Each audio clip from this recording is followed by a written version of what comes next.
Bonjour à tous et bienvenue dans cette nouvelle vidéo de formation en utilisation du logiciel Proteus ou en conception électronique si vous voulez. Aujourd'hui, nous allons voir comment effectuer la commande d'un moteur pas à pas, notamment des NEMA souvent, très généralement des NEMA, avec un L293D et une carte de programmation tout simplement. Donc déjà, à savoir, le moteur pas à pas est un moteur qui fonctionne en plusieurs pas. Donc je sais que dit comme ça, c'est pas évident, mais si on vous dit un moteur pas à pas, c'est un moteur de deux pas. Ça veut dire qu'il faudra le commander à deux séquences pendant deux séquences pour qu'il fasse un tour.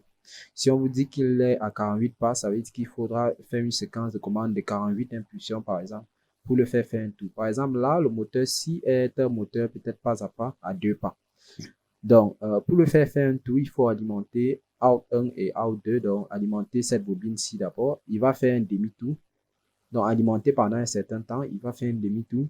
Après, après avoir alimenté cette bobine-ci et qu'il ait fait un demi-tour, alimenter out 3 et out 4 pour qu'il fasse un second demi-tour dans ce sens-ci. Et ainsi de suite, pour le faire un tour dans un sens. Maintenant, pour le faire le tour dans l'autre sens, il faut alimenter dans le sens contraire, bien sûr, out 2 le plus et out 1 à la masse, et ainsi de suite, inverser ici pour qu'il fasse un sens dans le tour, dans un sens contraire, donc qu'il fasse un sens contraire. Donc ça, c'est le mode d'alimentation des bobines pour avoir tantôt un sens, tantôt un autre. Donc, les moteurs pas à pas sont utilisés ici du fait de leur grande précision. Par exemple, là, il y a des moteurs 24 pas, 48 pas, il y en a même plus. Donc, 48 pas, vous imaginez, si on a 360 degrés divisé par 48, ça nous fait une très grande précision. Ça nous fait une très grande précision de rotation. Donc, ils sont utilisés dans les applications qui nécessitent vraiment une variation de pas de rotation vraiment très, très précise. Donc, assez parlé, nous allons lancer la simulation. Vous voyez là, vous allez voir le premier pas qui s'effectue. Vous voyez, le premier pas s'effectue. Après, un second pas. Après, un autre pas, un troisième. Vous allez voir. Après, un quatrième. Après, un cinquième. Donc, vous voyez, il est commandé par pas. Il est commandé par pas. Donc, maintenant, si nous retournons, par exemple, dans le programme ici, dans la programmation, il faut d'abord inclure la bibliothèque Stepper dans la bibliothèque du moteur pas à pas. Dit quel est le nombre de piles que nous allons utiliser pour commander notre moteur pas à pas. Et après cela, déclarer ces pins-là avec la fonction stepper et la variable stepper. Donc, une fois ceci fait, nous allons l'initialiser set speed.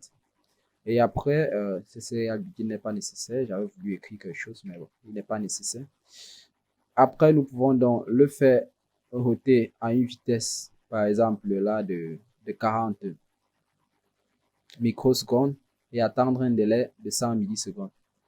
Et le faire roter et faire roter le second bras à moins 40 pour qu'il tienne le même sens pendant un délai de 100 millisecondes. Donc le délai ici, c'est l'intervalle entre les différentes rotations. Si nous enlevons le délai, nous aurons une rotation presque continue. Plus nous diminuons le délai, plus nous aurons une rotation quasi continue. Donc faites-le pour vous, mais moi j'ai pensé que ce serait mieux qu'on ait une visualisation en temps réel de la rotation, par exemple, comme ici, vous voyez là. Et là, qu'on ait une rotation en temps réel. Je pense que c'était le mieux pour ce cas de figure-ci. Donc, utilisant le L293D, certains me diront pour les moteurs qui nécessitent une tension beaucoup plus grande. Si votre moteur nécessite une tension plus grande, alors vous pouvez, à la sortie de ce L293D, placer des transistors MOSFET qui vont commuter dans la puissance, qui vont servir de pont entre la puissance, la partie commande qui va venir d'ici et la partie puissance que vous voudrez envoyer au moteur. Donc, que votre moteur soit alimenté en 220 volts, non, pas, c'est bon, c'est rare de trouver des moteurs pas à pas qui s'alimentent à cette tension-là. Donc, que vos moteurs pas à pas consomment énormément de courant et qu'ils ne puissent pas, que le L293 ne puisse pas délivrer, ne vous empêche pas de l'utiliser tout de même. Donc, vous pouvez utiliser le L293D même si le moteur pas à pas est courant en énergie. Et ce, avec des transistors MOSFET qui vont servir de pilote pour les parties puissance et commande.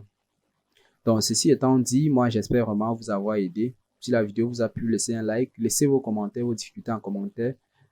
J'y répondrai sûrement dès que je le verrai. Donc, sur ce, je vous dis à très bientôt pour une nouvelle vidéo. Restez connectés.